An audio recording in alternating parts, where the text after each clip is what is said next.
Good morning. I'm Samuel Trapp. This is International Flavor. You are listening to Damn Radio. I'm very glad to have you today. Once again, I am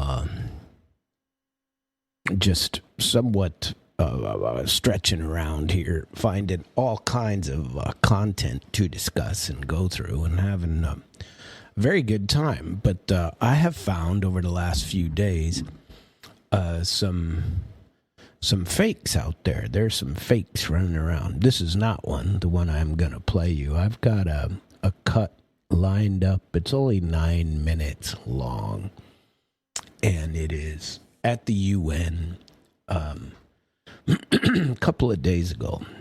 I think it was Monday, and it's had 1,373,000. Actually, it was yesterday it came up. 1,374,000 views. It's Jeffrey Sachs speaking at the UN. He gave a scathing takedown of U.S. action and the power grab of what's going on. It's if nothing else, it's entertaining to listen to him. He's always been, I don't want to say always right, but he's certainly well versed in what's been going on, and he's been on the international stage forever, and he isn't afraid, and I'm glad of that. I think he's got plenty to add to the mix. By the way, if you feel like calling in, 573-746-8020. I'm really not feeling well this morning. I slept maybe an hour. I have serious problems sleeping, and last night was particularly horrible. I don't know. It's pretty damn sad, but I want to provide to you, and I want to go through it. I know it's only 9 minutes, but I want to go over the relatively. I want to go through it slowly, like stop it, discuss it, put some commentary on it, because I listened to it twice trying to find anything he was incorrect on, and trying to say, well, that there could be another way to look at this, but I can't find it. And I'm sure all those who believe that this is an existential threat to America, which I disagree with, and I have a bit of an analysis that was a pretty good one after that. But before I get, that I have to share with you, but I want to share with you first the Jeffrey Sachs, where we get started over Venezuela. And, I think everybody needs to hear this, needs to understand what is occurring in the world. And this is a big deal. Now, by the way, there's a ship a Russian ship that has submarines underneath it, that is west of England or Ireland, and it was a tanker that was outside, and there was a whole bunch of ships that attempted to run the blockade of U.S. ships. And the Russian ship got past them, and they got pretty damn far, and they got all the way to near England, and were headed for the North Sea there. And whether they were, I couldn't tell from the map whether they were headed toward the north to go up into the Arctic Circle, or whether they were headed into get into the Baltic Sea, and I'm not sure where it's going to go, but it's been quite the chase over all of yesterday afternoon and evening, and apparently there were U.S. Black Hawks and stuff like that were outside of the, on the west half of England, Ireland, whatever the British Isles, that they were on the west side of that, and there's now, I see something up on the news that says there's U.S. forces trying to board a Russian ship. That is not good, and everybody's talking about the idiot Lindsey Graham putting on a hat. He had a hat made. Now he's creating merch that says "Make Iran Great Again." Guy's an idiot, and he's that guy. That guy's gonna start World War III. He's gonna. The guy's a horror story, and I'm very much against that piece of dog meat, if you can tell from my show at all. But I think I'm gonna do the 9 minutes,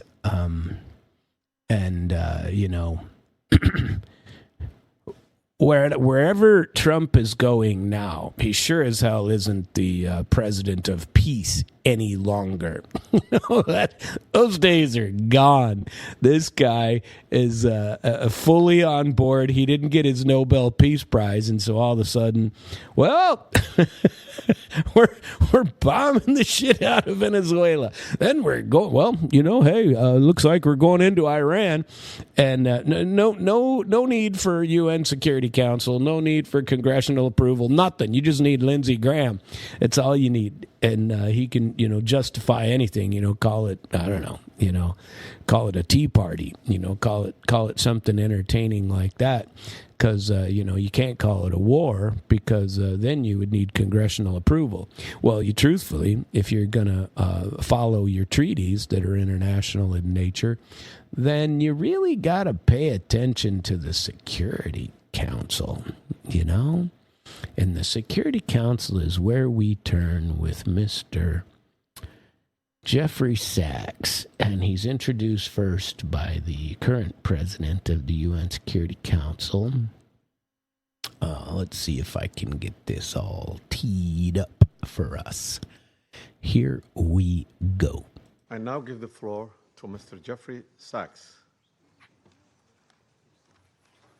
Mr. President, distinguished members of the Security Council, the issue before the Council today is not the character of the government of Venezuela. The issue is whether any member state, by force, coercion, or economic strangulation, has the right to determine Venezuela's political future or to exercise control over its affairs. This question goes directly to Article 2, Section 4 of the United Nations Charter, which prohibits the threat or use of force against the territorial integrity or political independence of any state. The Council must decide whether that prohibition is to be upheld or abandoned. Abandoning it would carry consequences of the gravest kind. Let me offer some background. Since 1947, the United States foreign policy has repeatedly employed force, covert action, and political manipulation to bring about regime change in other countries. This is a matter of carefully documented historical record. In her book, Covert Regime Change, political scientist Lindsay O'Rourke documents 70 attempted U.S. regime change operations between 1947 and 1989 alone. These practices did not end with the Cold War. Since 1989, major United States regime change operations undertaken without authorization by the Security Council have included, among the most consequential, Iraq 2003, Libya 2011, Syria beginning in 2011, Honduras 2009, Ukraine 2014, and Venezuela from 2002 onward. The methods employed are well established and well documented. They include open warfare, covert intelligence operations, instigation of unrest, support for armed groups, manipulation of mass and social media, bribery of military and civilian officials, targeted assassinations, false flag operations, and economic warfare. These measures are illegal under the UN Charter, and they typically result in ongoing violence, lethal conflict, political instability, and deep suffering of the civilian population. The recent U.S. record with respect to Venezuela is also clear. In April 2002, the U.S. knew of and approved an attempted coup against the government. In the 2010s, the United States funded civil society groups actively engaged in anti-government protests. When the government cracked down on the protests, the U.S. followed with a series of sanctions. In 2015, President Barack Obama declared Venezuela to be, and I quote, an unusual and extraordinary threat to the national security and foreign policy of the United States. In 2017, at a dinner with Latin American leaders on the margin of the UN General Assembly, President Trump openly discussed the option of the U.S. invading Venezuela to overthrow the government. During 2017 to 2020, the United States imposed sweeping sanctions on the state oil company PDVSA. Oil production fell by 75% from 2016 to 2020, and the real GDP per capita declined by 62%. The UN General Assembly has repeatedly voted overwhelmingly against such unilateral coercive measures. Under international law, only the Security Council has the authority to impose such measures. On the 23rd of January 2019, the United States unilaterally recognized Mr. Juan Guaido as interim president, and a few days later froze approximately $7 billion of Venezuelan sovereign assets held abroad and gave the designated authority over certain of these assets. These actions form part of a continuous U.S. regime change effort spanning more than 2 decades. In the past year, the United States has carried out bombing operations in 7 countries, none of which were authorized by the UN Security Council, and none of which were undertaken in lawful self-defense under the Charter. The targeted countries include Iran, Iraq, Nigeria, Somalia, Syria, Yemen, and now Venezuela. In the past month, President Trump has issued direct threats against 6 UN member states, including Colombia, Denmark, Iran, Mexico, Nigeria, and of course, Venezuela. Members of the Council are not called upon to judge Nicolas Maduro.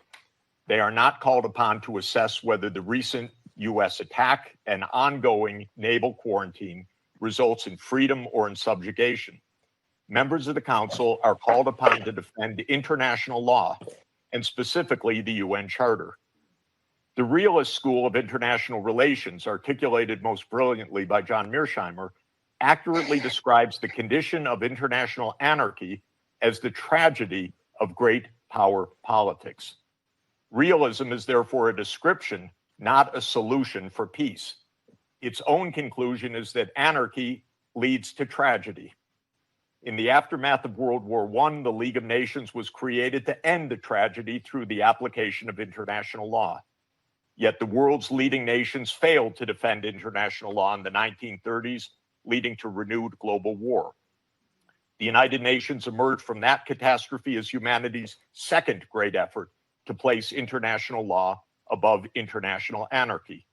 In the words of the Charter, the UN was created, quote, to save succeeding generations from the scourge of war, which twice in our lifetime has brought untold sorrow to mankind. Given that we are in the nuclear age, failure cannot be repeated. Humanity would perish. There would be no third chance. To fulfill its responsibilities under the Charter, the Security Council should immediately affirm the following actions. The United States shall immediately cease and desist from all explicit and implicit threats or use of force against Venezuela. The United States shall terminate its naval quarantine and all related coercive military measures undertaken in the absence of authorization by the UN Security Council. The United States shall immediately withdraw its military forces from within and along the perimeter of Venezuela, including intelligence, naval, air, and other forward deployed assets positioned for coercive purposes. Venezuela shall adhere to the UN Charter and to the human rights protected in the Universal Declaration of Human Rights. The Secretary General, I recommend, should immediately appoint a special envoy mandated to engage relevant Venezuelan and international stakeholders and to report back to the Security Council within 14 days with recommendations consistent with the Charter, and the Security Council should remain urgently seized of this matter. All member states should refrain from unilateral threats, coercive measures, or armed actions undertaken outside the authority of the UN Security Council. In closing, Mr. President and distinguished members of the Council, peace and the survival of humanity depend on whether the United Nations Charter remains a living instrument of international law or is allowed to wither into irrelevance. That is the choice before this Council today. Thank you very much. I tell you what, that was a kind of a brutal takedown, you know, and of the complete lack of law that we follow. You know, I speak on this program fairly often about rules for thee, but never for me. And this is yet another example of it. And my despising Lindsey Graham aside, you know, and people like him, which is Marco Rubio now, he's getting out there and talking about how wonderful this all is right now. And he is, you know, talking about how, you know, this is all justified because there's oil in Venezuela. Okay, that is the only justification of this whole thing. So they started with the premise that you know, it was all about Maduro being a criminal, and that's that. And you know, it's that's it. You know, we were told we were bombing people and and blowing up small ships, small boats with 2, 3, 4 people on them at a time, so that the drugs wouldn't get to the United States. Now, where's all of that now? Where's the discussion about that little tidbit, which we all knew was a lie then, you know, and now? And we knew they were doing it because they were testing Americans to see if Americans would put up some kind of a, hey, wait a minute, that's not right. And of course we didn't. You know, it's like there were a few of us that bitched, but everybody else was going, yeah, take him out.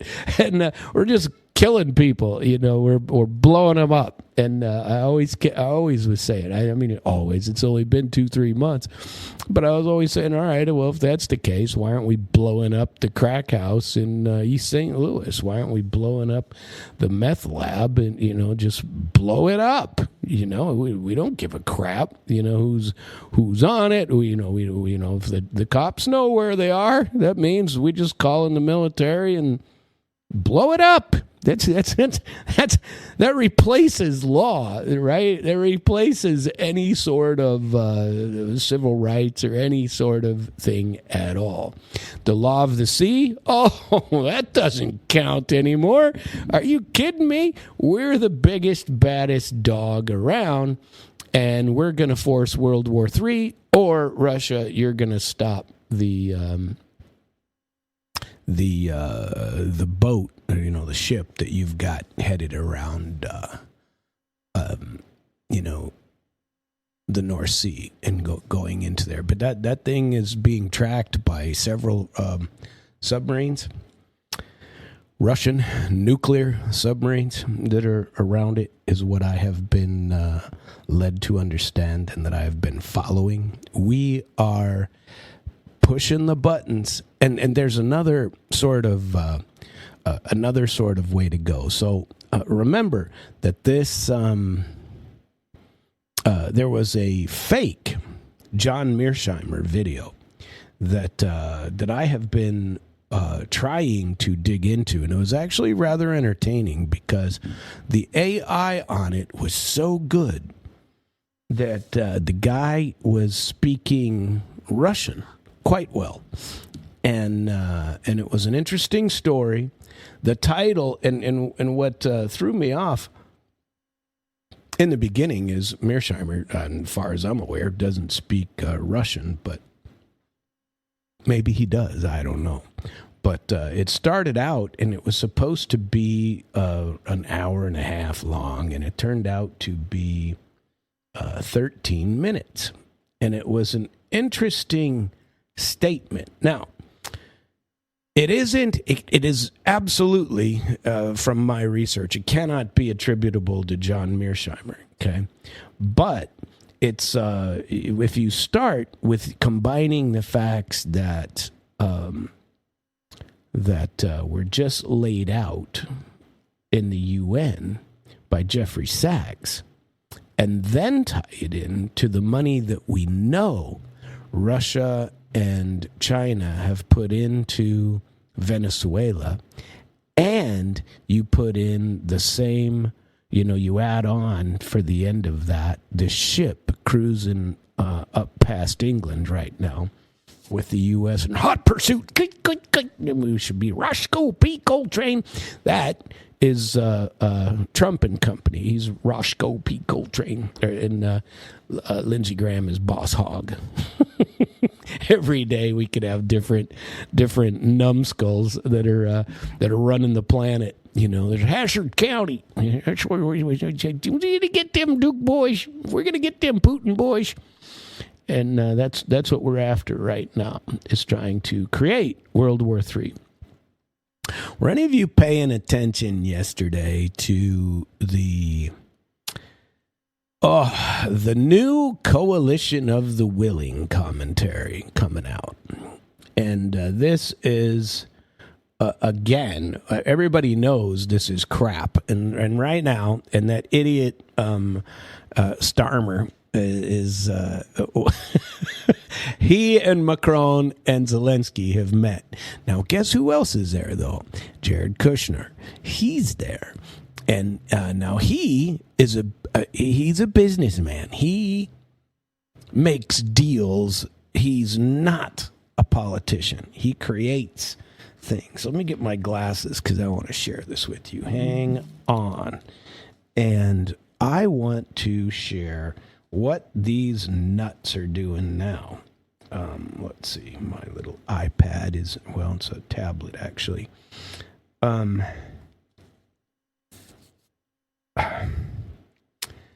Venezuela is one of the biggest pressure points of the new multipolar world. I want to get back to that.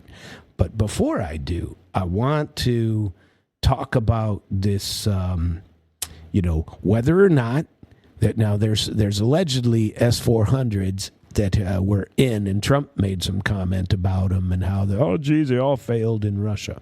Well, they have some advisors and they have some things like that have actually been in Venezuela, China as well.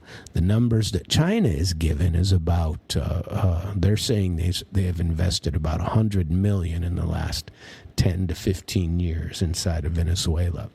Obviously, Venezuela is a touch point, and it is true that Barack Obama started making these big deals about Venezuela way back when, and none of us were paying attention to it because you don't go and destroy the world because of oil. Well, we do, but that is not what people were. People thought it was an unreal threat, and this escalation that has come about in the last couple of months is, because of drugs and nonsensical stuff like that, is now coming out. And Trump has come out and said specifically what all the rest of us already, figured long ago, that this was completely about resources, oil, gas, anything else, name it, gold. And so I heard one Russian commentary yesterday talk about this ship cruising along in, outside of England as being full of gold. It doesn't have oil on it.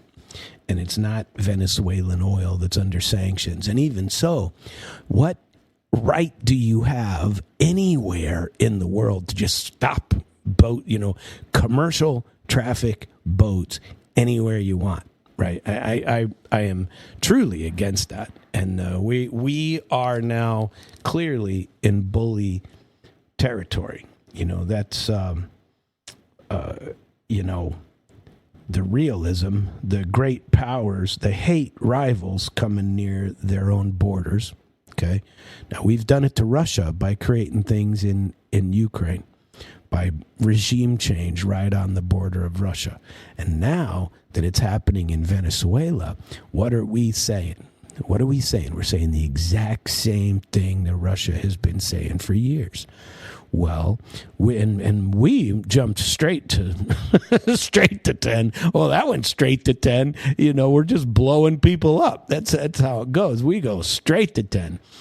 And now the whole world is wondering, what nuts are. And by the way, the push toward de-dollarization and getting rid of the petrodollar, which was all done in IMF, was all done in World Bank, was all done with U.S. dollars, is now going to go much faster. China has already created their alternative payment structures. So has Russia. Everybody is paying. I heard an interesting analysis yesterday that, certainly rings true. And it wouldn't surprise me if this is not the case. So it goes like this, that the people, so it starts with $3 trillion being borrowed each and every year by the United States. Okay, Donald Trump knows this. $3 trillion each year being borrowed by the United States. That's an enormous freaking number. Okay, and instead of people buying because of the petrodollar, because of a stable dollar, because of what people are doing worldwide, and I've been reporting on this for a year and a half, people are selling. China has sold truckloads. Billions and billions every quarter. And guess who else has? Saudi Arabia. Saudi Arabia isn't taking American debt. I told you that. Except they are, but in much, much smaller numbers. And everybody is doing it. And every time we do something like Venezuela, what are you going to do? You're going to start the push even faster to diversify. Nobody's saying the dollar's going to collapse tomorrow, but the U.S. debt is going to be huge. Nobody trusts us. They don't trust us in the UN. They sure as hell don't trust us in Europe. And the start of all of this starts with huge money, big finance, right? With big finance. And they know that the U.S. is going to find it harder and harder to fund its debt, to fund the fact that we have been able to sit on the shoulders of the rest of the world's assets and watch because the more currency they need, if everything's traded in the dollar, the entire world is our oyster. Well, that is not the case anymore. Certainly China is limiting that. And is it going to be done tomorrow? No, it's not. But it is getting harder and harder to find takers for American debt everywhere, because there's no security in it. There's no, assets are being stolen, assets are being frozen all over the place, right? We're freezing assets everywhere. So that's part number one. And who knows this? Trump, the businessman. Who else knows this? Lindsey Graham, I think, is an idiot, but well, that's only because of his continual war for everything that he likes to foist upon the rest of us, and never has to pay the price of being wrong. Never. And he's always wrong. And here he's going to be wrong once again. And so enter into that your Venezuela concept. So about under Hugo Chavez in 2006, 2007, like I told you the other day, they were taking all of the oil assets of Venezuela, and they were nationalizing them. And what Jeffrey Sachs was talking about was the Venezuelan oil and gas company that had taken over and nationalized a bunch of these, and told everybody they had to work and have the state agency or the state company be the majority owner in any sort of thing. And you had several several companies pushing back on that. All the U.S. companies, all of them. And some settled, some stayed there, and some didn't. Well, the allegation goes, according to this interesting scenario that I listened to yesterday, was that the problem is all the people on New York that know about the money crisis, the trillions that are coming in, the petrodollar collapsing, like everybody knows it is, because everybody's diversifying. Russia, China, they haven't done anything in the dollar. India is trading in rupees. Saudi Arabia is accepting both. Saudi Arabia is accepting yuan instead of dollar, and they aren't all trying to go further in that regard. And the problem with that is all of the ports that were built in the, on the south part of America, all of the refineries are built for Venezuelan. The gas and the oil that comes from Venezuela. So all the ports on the south part of the Gulf, or in the Gulf of Mexico, all the refineries that come from there, they were built for Venezuelan crude. And over the last 10, 15, 20 years, 2007, so it's 19 years, they have been trading more and more, and we have them under sanctions because they nationalized. And you heard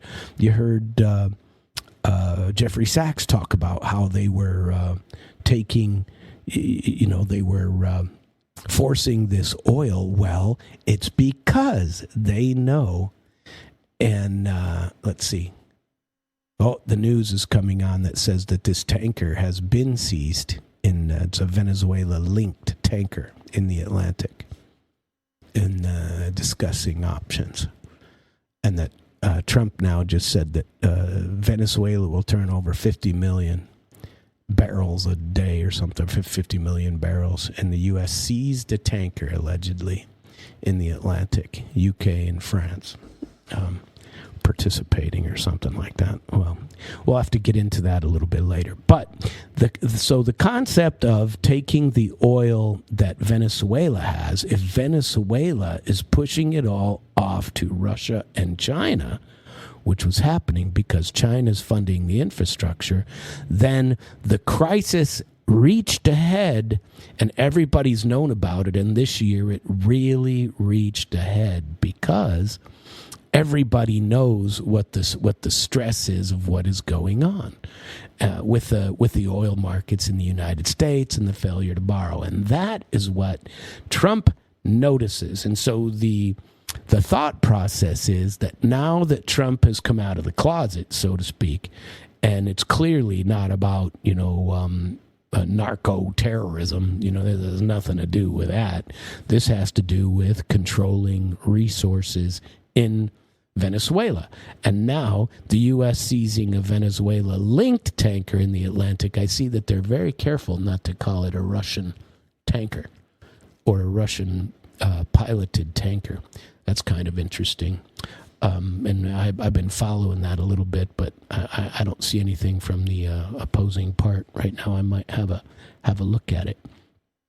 But at any rate, the 303 billion barrels of proven reserves that are in the, that are in the Venezuelan area, for the United States, Venezuela has always been what they call critical. You heard what Jeffrey Sachs said that Obama called Venezuela an existential threat years ago, and that everybody has been paying attention to this for different reasons, right?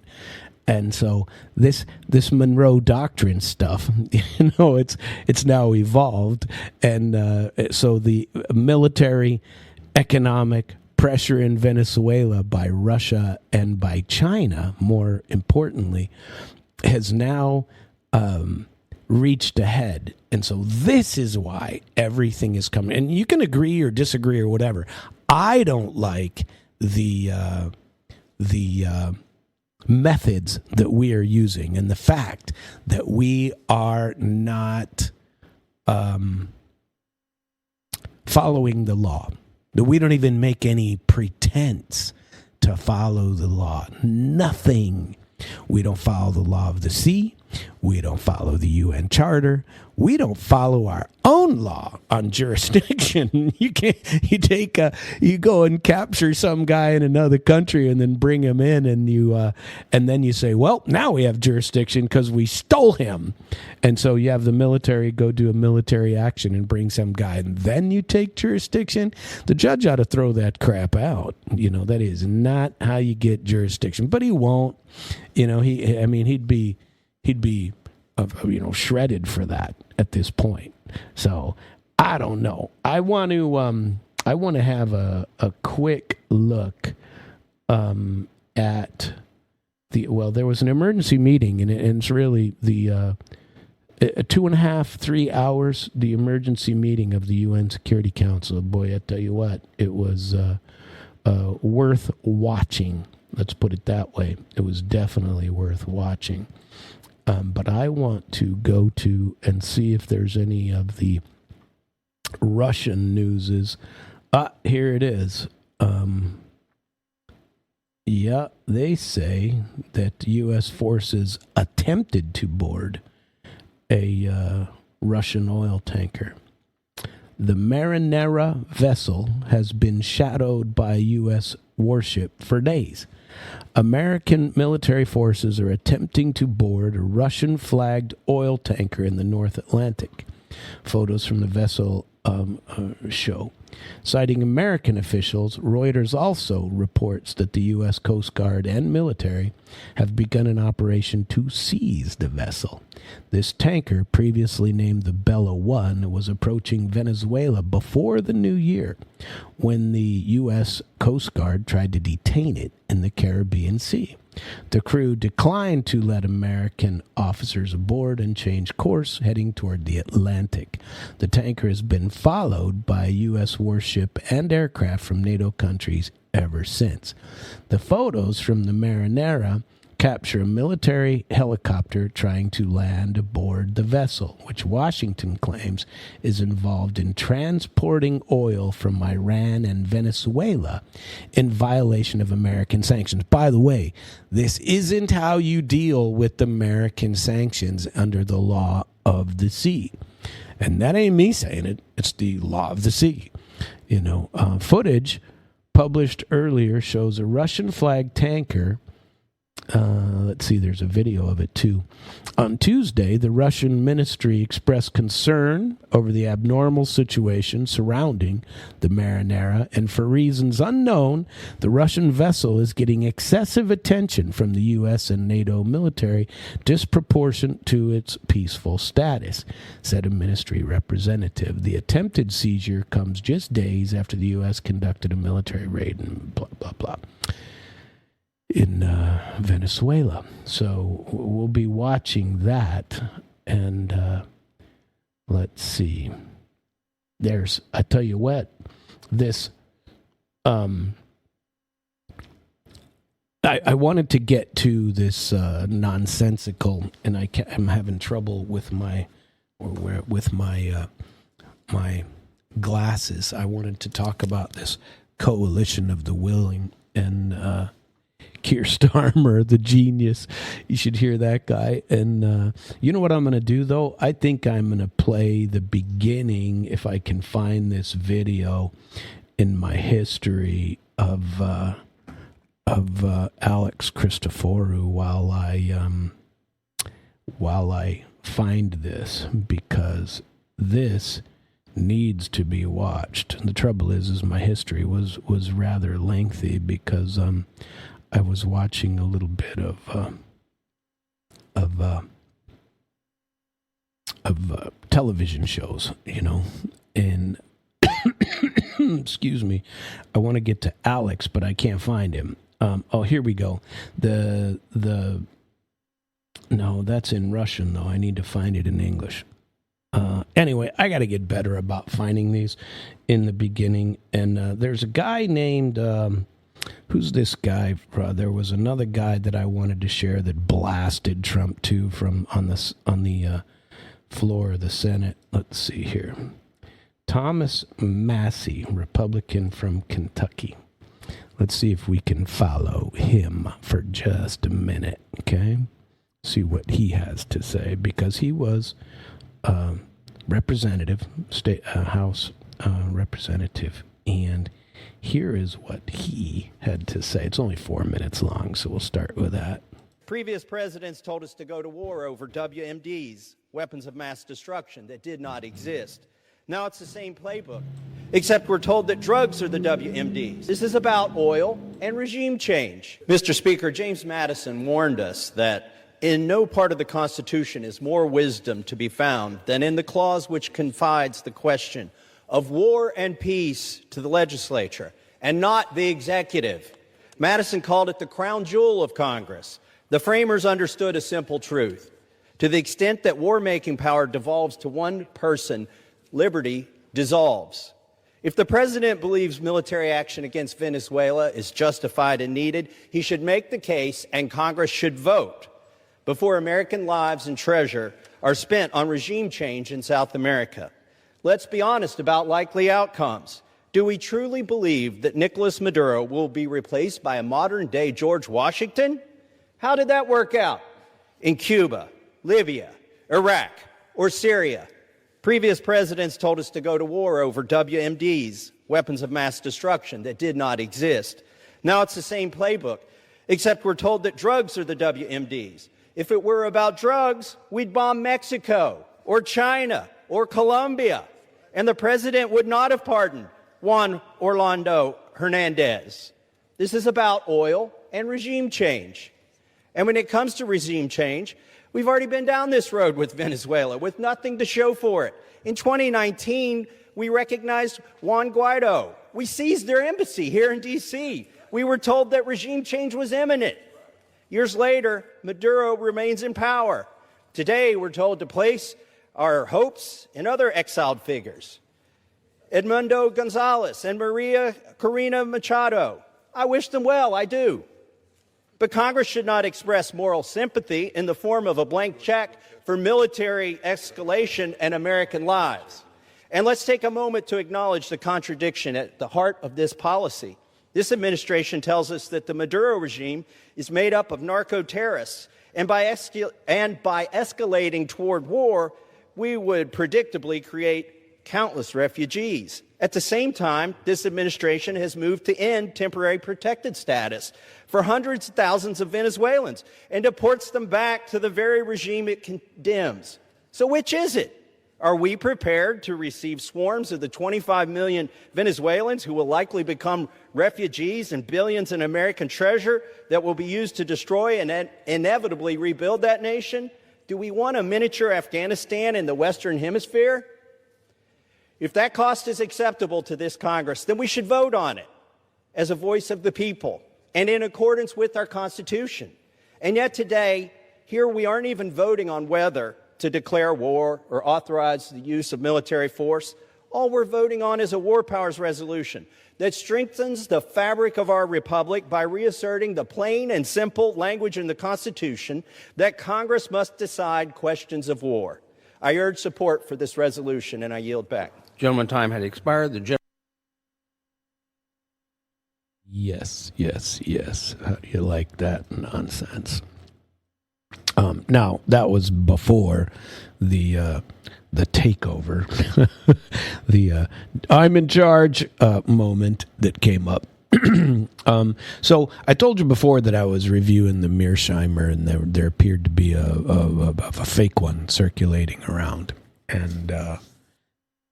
but I also went and found the real one and the real comments that it was based upon. And this one was on the Judging Freedom show on December the 18th, where the administration had boxed itself in and was fishing around for ways to get out, and was talking about escalation because strategy wasn't working. And, they were boxed into a corner and they couldn't do much about it. And so they're improvising world order on the fly. They're just, now the rails have come off. This is what they're doing. Russia has been watching. China has been watching. Mearsheimer and company and many other, lots of people have been discussing this. The usual people that are against this have been talking about it, including this script I just gave to you on the Thomas Massie that was speaking about it in the talking about constitutional powers. But those haven't stopped us before, haven't stopped the globalists before. But I'm sounding the alarm bells like many others that this is just more of the same. And it really saddens me to have to talk about it. Nebenzia, the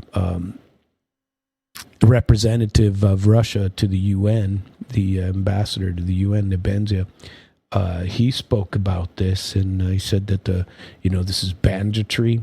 It's a knife, and a knife in the U.S.'s rhetoric that there's a rules-based order. There are no rules. There aren't any rules to them. Sachs said the same thing. The Republicans said the same thing. Mearsheimer says the same thing. Everybody, Denmark is saying the same thing, because now Trump is making no bones about the fact that we're stealing Greenland. We're going to do it. We're going to take Greenland. And then you got the idiot Lindsey Graham running around selling hats that say "Make Iran Great Again." And then, hey man, we're going to start war against Denmark. We're going to start war against Iran. We're going to keep it up against Venezuela, although Marco Rubio doesn't want to be the guy in charge. Doesn't want to be running that. He's got too many things going on. We have the idiots still pursuing the same old war in Ukraine, and so we'll be on what, 4 fronts? Or are we just supposed to say, yeah, that's it? That's just what we're supposed to do. That this is what we're doing. I don't know. I'm actually somewhat tired of it, and I wanted to spend about half of the time on it this morning because it's a very big story. And the fact is that we are playing with matches near a powder keg, and the people in charge this is what they're doing. They are accelerating. They are increasing the rhetoric. They are increasing the antagonism. They are creating more opportunities, and somebody is gonna push back. Somebody's, and this stuff about what Keir Starmer. I found that video, but I have to click on it here. Hang on one second, and we'll get to Keir the genius. He is not the sharpest tool in the shed. By the way, Jai Shankar spoke about, he gave a message to Trump yesterday, and he was talking about, that people need to just calm down. And we have this coalition of the willing. Here is Keir Starmer on British TV. And where are we here? Let's see if we can get us there, because these guys are, once again, loopy. And on the stage is Zelensky, Macron, and Keir Starmer. And this thing is only about 3.5 minutes long, but listen to this. This is more troubling discussion, because they know this is never going to work. And they try to frame it as if you can ever get this done, we're committing. And now Jared Kushner's there committing. And he made some comments on it too, so I'm going to let the whole 3 minutes and 45 seconds play. If you will pay attention. Here you go. European and American allies, side by side with President This is Starmer, standing for peace. And we are closer to that goal than ever. But of course, the hardest yards are still ahead. So we're here today to keep driving that effort forward. And we've had a very constructive meeting, which is built on the excellent progress made in negotiations over recent days and weeks.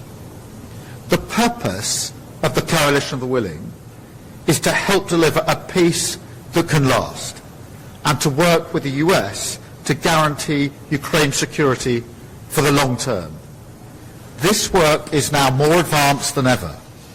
Today's joint declaration set that out in clear terms. On top of that, and alongside President Zelensky and President Macron, we went even further today. We signed a declaration of intent on the deployment of forces to Ukraine in the event of a peace deal. This is a vital part of our iron-cast commitment to stand with Ukraine for the long term. It paves the way for the legal framework under which British, French and partner forces could operate on Ukrainian soil, securing Ukraine's skies and seas and regenerating Ukraine's armed forces for the future. We discussed these issues in detail today, and so I can say that following a ceasefire, the UK and France will establish military hubs across Ukraine and build protected facilities for weapons and military equipment to support Ukraine's defensive needs. And with our coalition partners, we've also agreed significant further steps. First, that we will participate in US-led monitoring and verification of any ceasefire. Second, we will support the long-time provision of armaments for Ukraine's defence. And third, we will work towards binding commitments to support Ukraine in the case of a future armed attack by Russia. This is all about building the practical foundations on which peace would rest. But we can only get to a peace deal if Putin is ready to make compromises. And so we have to be frank. For all Russia's words, Putin is not showing that he's ready for peace. Over the last few weeks, we've seen the opposite. Further horrific strikes on Ukraine, killing and wounding civilians, and cutting off power for millions of people in the dead of winter. His forces hit a hospital in Kyiv just yesterday. And he's tried to distract from peace efforts with unfounded claims of attacks on his residence. Now, this only hardens our resolve. We will continue to step out our support for Ukraine's defence in 2026 to ensure it gets the equipment and backing it needs to continue the fight. And we will keep the pressure up on Russia, including further measures on oil traders and shadow fleet operators funding Putin's war chest. We will continue these efforts until they come to the table in good faith and until we realise the goal that we all share of a just and lasting peace. Oh yeah, that is the same thing we have heard for forever. And everybody knows it's a pile of crap, that is not going to be part of it. And they keep talking about a ceasefire. They don't talk about peace. What has Putin said, and what has Donald Trump backed up over and over? Since at least, since well before Alaska, and certainly after Alaska. And now he's got his, is that his son-in-law, Kushner, that is over there saying, trying to make a deal on this, but they're forgetting the key parts. First of all, Russia will never agree to NATO forces, however you want to split them up. Maybe it's only England, and their 70,000 strong military that England has. How are they going to split them up? Russia's real afraid of them. The 1 million-man army, which is even larger now.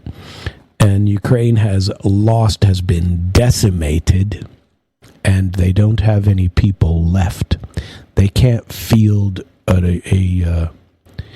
army now. And Russia will never put up with them being there. And you can say what you will about Russia bombing things inside of Ukraine over New Year's holidays, and today is the Russian Orthodox Christmas. Putin was in a Russian Orthodox church earlier today and celebrated and talked about peace and gave some well received Christmas commentary. And nobody paid any attention to that. All they care about is UK and France say they're going to set up military hubs in Ukraine following a peace deal. They know that's never going to happen. But with Kushner standing there with Starmer and Macron, and he made some commentary as well about this, said that some of the framework had already been established at Mar-a-Lago with between Trump and Zelensky a couple of weeks ago. That they have been discussing this, but this coalition of the willing is just nonsense that they have put out. That everybody knows. I mean, even the people, as they're saying it, they know that nothing is going to come of this. And by the way, there was an interesting a dubbing of an Akhmat commander, and Abdiel Aldanov, the guy that Chechen forces that are operating inside of Ukraine. He did a post yesterday on his Telegram channel and said that Maduro was sold out by his own leadership. And I think that's been pretty clear to everybody that sees what has happened as well. And I don't know. The trouble is there's a lot of mistruths going around. Oh, let's watch this. This was on CNN earlier, and I wanted to share this as well. How long is this one? This one's only a couple of minutes, and this shows what is this guy's name? Hang on a second. He's with Kushner on this. Let's see. And he's the United States, for the first time on Tuesday, backed a broad coalition of Ukraine's allies in vowing to provide security guarantees that leaders said would include binding commitments to support the country if it is attacked by Russia again. The pledge came at a summit in Paris of the so-called Coalition of the Willing to firm up security guarantees to reassure Kyiv in the event of a ceasefire with Russia. U.S. Special Envoy Steve Witkoff said after the summit that President Donald Trump, quote, strongly stands behind security protocols. Those security protocols are meant to, A, deter any attacks, any further attacks in Ukraine, and B, if there are any attacks, they're meant to defend, and they will do both. A statement by coalition leaders also said that allies will participate in a proposed U.S.-led ceasefire monitoring and verification mechanism. Talks to bring the almost 4-year conflict to an end have accelerated since November. Until recently, much of the focus was on pledges of military aid for Ukraine's forces and possible contributions to an international reassurance force. But attention has now shifted to legally binding guarantees to come to Kyiv's aid in the event of another attack by Moscow. Kyiv has long said it cannot be safe without guarantees that are comparable to NATO's mutual defense agreement to deter Russia from attacking again. Moscow wants any peace deal to bar Ukraine from military alliances. Yeah, and it's rather odd that that they think that this is going to move the ball somehow. I don't know. It'd be nice. Let's see. There was an interesting commentary about Merz telling Zelensky at that. I believe it was at the same meeting, and there's some interesting commentary coming out. The Merz tells Zelensky to stop young men from leaving Ukraine. So Merz says that the West has certain expectations that Kyiv has to meet in exchange for economic aid. Ukraine must create conditions that encourage its young men to remain in the country rather than fleeing to Western Europe, said Friedrich Merz. He said he was standing next to Ukrainian leader at the press conference following this coalition of the willing meeting in Paris, and the UK and France, where we talked about in the event of any peace deal, but Moscow categorically rules out any of this. So this is more waste of time that these people get together and have more meetings, and they do it every 3 to 6 months, and they get together. This is the same thing as Zelensky's peace plan and then his victory plan that he did in 2024 and early 2025. Well, no, both of those were in 2024. In 2025, they've done nothing but lose. They've been set back on their heels. According to the German chancellor, rebuilding Ukraine and providing security guarantees are indivisible. Only an economically strong Kyiv can present a credible deterrent to Moscow. But Ukraine's backers have certain expectations that Kyiv should meet in exchange for economic assistance. And here's what Merz said. Ukraine must make sure that its young men can find decent jobs in their own country rather than traveling to Germany, Poland, or France. And I think this is an expectation that Ukraine can and will meet. The chancellor refused to speculate on how soon a diplomatic solution might be found, saying that no one can say today whether the arms will be silenced in Ukraine in 6 weeks or in 6 months. And,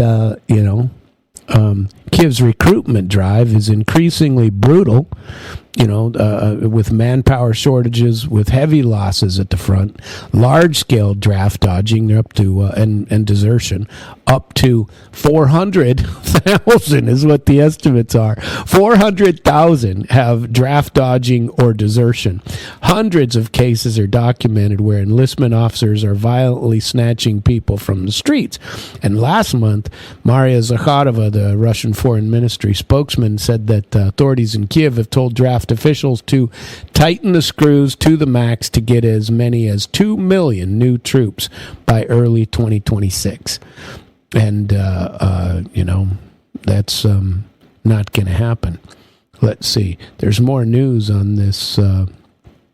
U.S. European Command says they has been captured, that tanker, that it has been captured, was intercepted for violation of U.S. sanctions. Now, this is a lawsuit waiting to happen. The action taken by U.S. Justice Department and Department of Homeland Security said U.S. European command. The vessel was seized in the North Atlantic pursuant to a warrant issued by a U.S. federal court after being tracked down by the U.S. Coast Guard ship Monroe. We are just taking jurisdiction anywhere we want to, aren't we? So it's all about, none of this is about the law.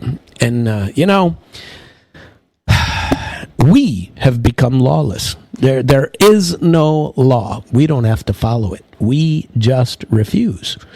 And, now we're proud of it. We're just totally proud of it. And I tell you what, I wonder what's the ultimate end story going to be about. By the way, Fyodor Lukyanov,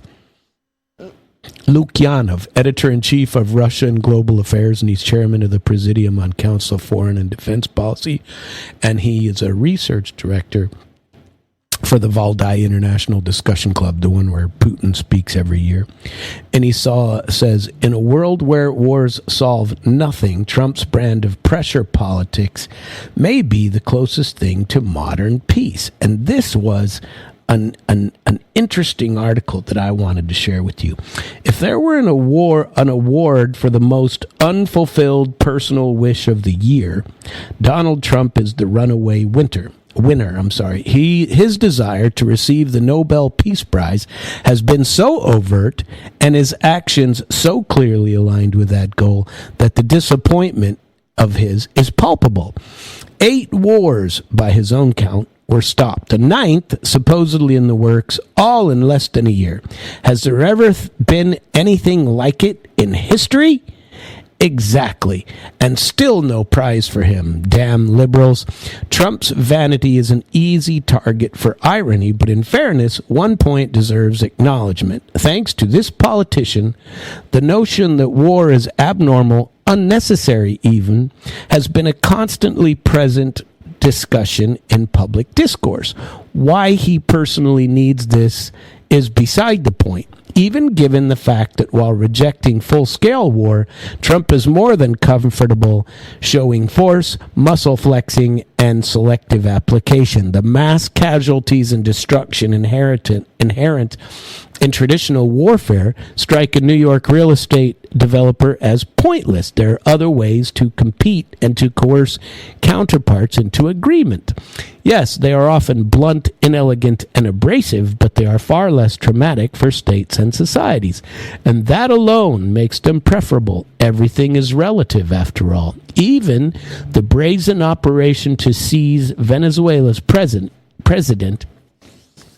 complete with strikes on military targets, turned out to be relatively precise and only moderately bloody. Of the 8 wars Trump claims to have stopped, some had nothing to do with him at all.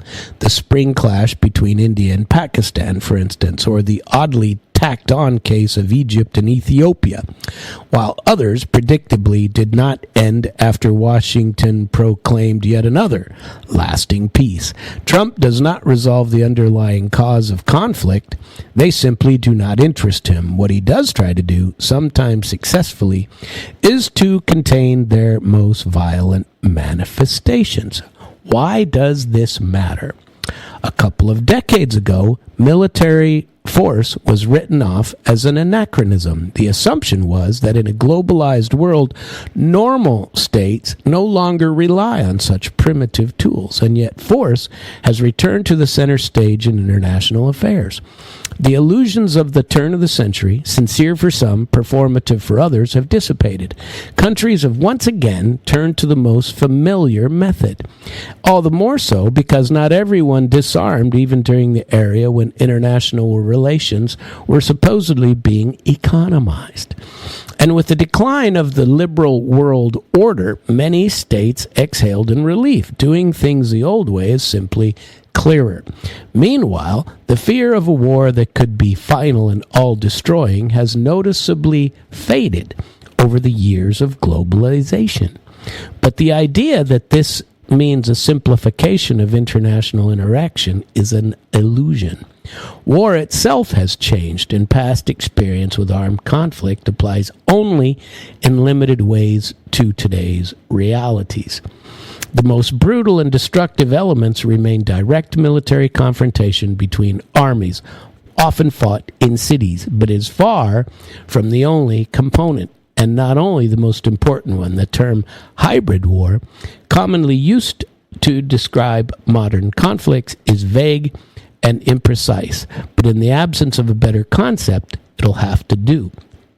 It encompasses everything: economics, social structure, information in its many forms, and technologies of political control. The disruptive impact of each of these non-standard components on a country's overall capacity can exceed that of a conventional combat operation. The danger of such hybrid war lies in the way it corrodes the foundation of almost all interaction, because it turns everything into a weapon, including diplomacy, which is supposed to rest on a baseline of trust. That doesn't exist anymore. Trust in agreements reached with an adversary in an era where the information environment is not only distorted, but also total. It is increasingly unclear what can serve as a reliable point of reference at all. I mean, nothing, I agree with this, because nothing is, you can look at everything out there, and everything is politicized and twisted. Everything. And this is a dangerous condition, one that fuels further fragmentation of the world, no longer even along block lines, but in chaos. Hence the low predictability of conflicts. They start with one issue and morph into a bundle of disparate, sometimes unrelated storylines that nonetheless catalyze and entangle one another. Like, why don't we start with narco-terrorism that is suddenly all about oil, and what are you doing trying to take our what are you trying to take our Western Hemisphere resources and move them to China? You know, saying you can't do business with people in China because we have put infrastructure in the Gulf of Mexico. Our infrastructure is there, and we built this dependent on a continual and constant supply of Venezuelan oil, and now you don't want to do business anymore? Well, that means we have to go and steal your stuff. That's how it works, right? And so, at any rate, this inevitably raises the question, does war actually achieve the goals for which it was launched? Of course, there have been, are, and will be contradictions that cannot be resolved without a direct test of force. But those cases are far from universal. If one looks at the record of military intervention since the end of the Cold War, there are remarkably few examples that are unequivocally labeled as success. At best, relative success. The purposelessness of U.S. military operations in the 21st century has become a cliche, and a number of other confrontations, including ongoing ones such as those in the Middle East, do not actually resolve core problems either. Donald Trump doesn't shy away from conflict. He generates it by every means available, from provocative personal behavior to punitive economic measures, from deals of extraordinary cynicism to personal intolerance toward specific individuals. The Venezuela operation has made that abundantly clear. Yet he tends to be restrained when it comes to the most destructive element of all, the one that exacts the highest price above all in human terms. And the prospect of prolonged entanglement seems to provoke in him something close to a genuine idiosyncrasy. Whether intentionally or not, more likely intuitively, Trump reflects the spirit of the contemporary world. It is a world that demands maximum effect at a minimal cost, and where cutting through many Gordian knots with a single stroke is no longer possible. Only the slow, exhausting process of untangling them through competitive interaction with other actors. Nothing can be resolved once and for all, but extremes can be avoided by constantly managing tension. Perhaps that is a formula worthy of a Nobel Prize in the second quarter of the 21st century. Did you like that? That was by Fyodor Lukyanov, who's editor-in-chief of Russia in Global Affairs. And interestingly, not negative for Trump. It wasn't a horror story for him. And a lot of times when you're reading international stories regarding him, they will be a horror story for Trump, and especially lately, there's very little positive in the last week that he started off 2026 with a bang, that's for sure. And we have people, all the standard a-holes are out there talking, oh, this is great, we captured the narco terrorist. But now we're talking about, let's see, the U.S. threats over Greenland has made NATO pointless. Denmark could count on the solidarity of the whole of Europe in the standoff with the U.S., said Polish PM Donald Tusk. So NATO will lose its meaning if conflict breaks out within the bloc. And this is interesting. How in the world are you going to take Article 5 and say that Denmark has to... that everybody has to come to the aid of NATO if America is the ones stealing Greenland? This is funny. Speaking to reporters on Tuesday, Tusk voiced his support for Denmark in the reinvigorated row between the NATO state and the United States.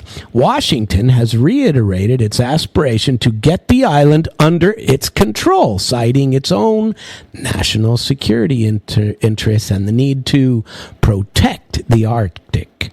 No member should attack or threaten another member of the North Atlantic Treaty. Otherwise, NATO will lose its meaning if conflict or mutual conflict occur within the alliance. That's Tusk.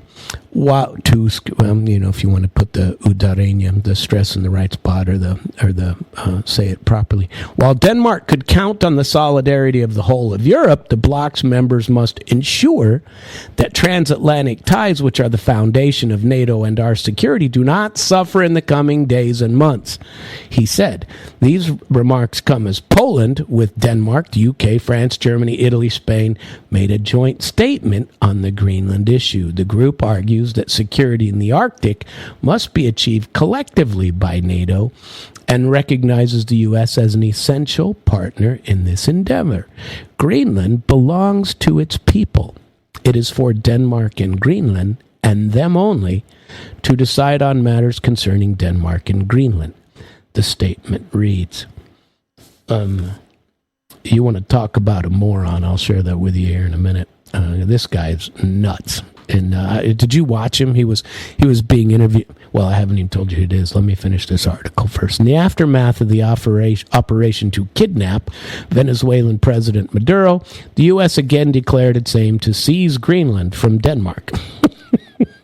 Speaking to the Atlantic in an interview on Sunday, President Trump said the U.S. should control the Arctic island given its strategic location, purported competition with Russia, and Chinese Navy.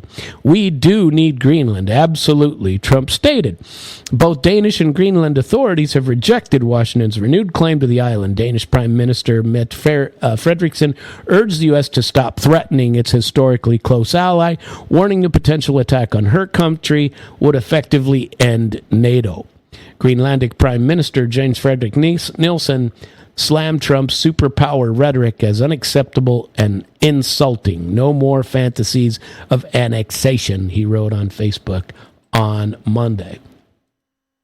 So let's talk about Trump's crazy aid, Here, this guy's nuts, and this is the guy allegedly going to be in charge of Venezuela too. But this guy, I watched him on TV the other day, and it was even though it was on CNN that I saw him, this guy's out there. He is he is all in, and he's nuts, and he's incoherent also when he was speaking about this. I wish I could find that video. Maybe I'll have to find it and play it for you tomorrow. But U.S. President Trump's Deputy Chief of Staff for Policy, Stephen Miller, reiterated that Greenland should belong to the U.S., and called Washington's formal position, is what he called it. The senior aide, widely considered a key architect of Trump's agenda, that's frightening, claimed no country could prevent the U.S. from annexing the Danish territory. He's nuts. Greenland, an autonomous Danish territory, has been a flashpoint between Washington and Copenhagen since Trump's return to office, when he revived a proposal from his first term to take over the island, citing U.S. national security. Tensions escalated last week when Miller's wife, Katie, herself a former Trump staffer, posted a map of Greenland draped in a U.S. flag with the caption, "Soon," on X. This post coincided with America's military raid on Venezuela and was followed by Trump saying Washington absolutely needs Greenland. Asked to comment, Miller confirmed Washington's ambition. The president, here he is. The president has been clear for months that the U.S. should have Greenland as part of the overall security apparatus. That has been the formal position of the U.S. government since the beginning of this administration, he told CNN on Monday. Pressed on whether military action was being considered, he deflected the question but insisted nobody's going to fight the U.S. militarily over the future of Greenland. That's a scary comment. He questioned Denmark's claim to the territory, arguing, obviously, Greenland should be part of the U.S. if America, as NATO's leading power, is to secure the Arctic. Danish and Greenlandic authorities vocally reject Washington claims, blah, blah, blah. I believe here's what he said. I believe the U.S. president should be taken seriously when he says he wants Greenland, said Friedrichsen on TV2 Monday. But if the U.S. were to attack another NATO country militarily, everything would stop, including NATO itself. This is crazy town. Greenlandic Prime Minister, blah, blah, blah. We already heard that part. When the U.S. president says we need Greenland and links us to Venezuela and military intervention, it's not wrong. It's disrespectful. Our country is not an object of superpower rhetoric. No more fantasies of annexation. I tell you, these are frightening times. Trump, the peace guy. This is, and have you seen this X post? If you go out to Katie Miller, she has literally posted Greenland with a flag over it. Obviously AI generated, but that's what she has done. And she held senior communication roles during Trump's first term, and briefly served in 2025 as an advisor and spokesperson for Elon Musk. Though no longer with the government, she remains closely connected through her husband, Stephen Miller, Trump's deputy chief of staff. Her post prompted a swift response from Denmark's ambassador. Isn't that crazy? Just a friendly reminder about the U.S. and the Kingdom of Denmark. We are close allies and should continue to work together. U.S. security is Greenland and Denmark security. Greenland is part of NATO, the Kingdom of Denmark, and the United States work. Where's the rest of that post?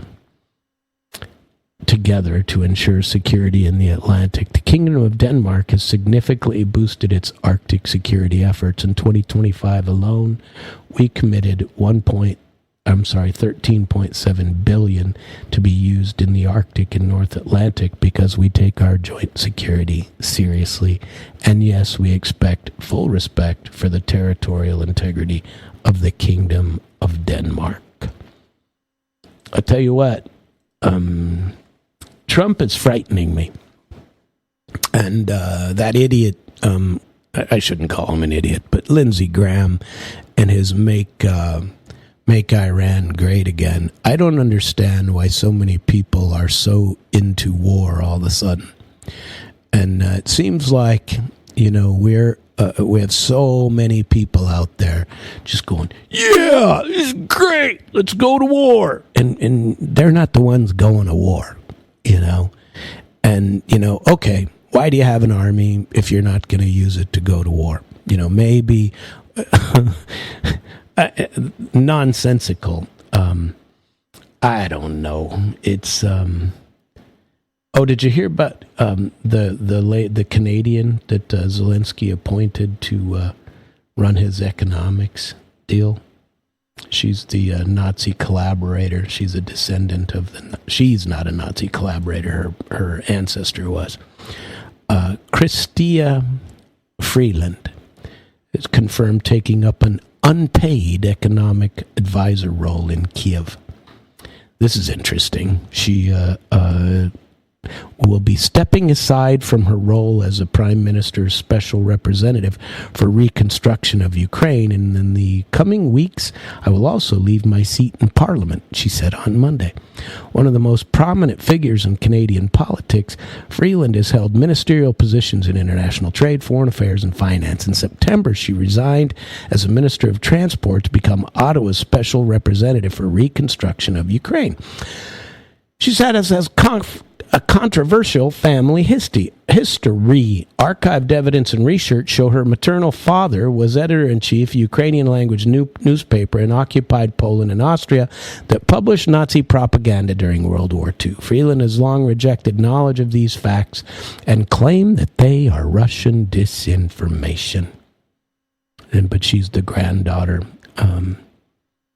of this Nazi sympathizer that everybody wants to talk about. Let's see. How many 7 U.S. military personnel were injured during the raid in Caracas, according to media reports, said a Pentagon official. During the assault, American commandos abducted, blah, blah, blah. On Tuesday, several U.S. media outlets, AP, Fox News, quoted Pentagon as saying that 7 service members suffered gunshot wounds and injuries from shrapnel. 5 have already been returned to duty. 2 others are still recovering. According to reports, unnamed official said U.S. intelligence was still gathering information on the number of Venezuelan casualties. But on Monday, Venezuela said 24 security officers were killed during the U.S. raid, bringing death toll to 56. Venezuelan Defense Minister General Vladimiro Pedrino said U.S. forces had killed in cold blood a large part of Maduro's security team, soldiers and innocent civilians. New York Times, citing a senior Venezuelan official, claimed that 80 people, including security personnel and civilians, were killed. On Monday, Cuban authorities said that 32 Cubans lost their lives in combat while attempting to fend off the criminal attack perpetrated by the U.S. government. According to that statement, they were fulfilling missions representing the Revolutionary Armed Forces Ministry of Interior. Maduro and his wife, Celia Flores, were transported to New York, and they appeared in court, and both pleaded not guilty. And Russia, China, several BRICS, and Global South nations strongly condemn U.S. actions and call for immediate release of Venezuelan president. I listened to an interesting speech, actually, by a Chinese official given in English, discussing these exact things, and it was pretty brutal what she said, and maybe I'll be able to share that with you tomorrow. But that is as far as we go today. Tomorrow I'm going to talk to you about, I'm going to continue with the Missouri issues with civicwarriors.com, with modernlawecosystem.com, and issues related thereto. I didn't have time to dig into the parts that I wanted to dig into in that regard today, and so I will follow up again with them tomorrow. And so I encourage you to come to us every day. Today is Wednesday, by the way, the longest day in damn radio broadcasting, and I will, plenty to listen to today, so stay tuned right here on damradio.com/live, and you can go to damradio.com/schedule to get the daily schedule. You can go to damradio.com/podcast and listen to all the previous shows. Mine, you can always go out to internationalflavor.com and listen to those shows in their entirety.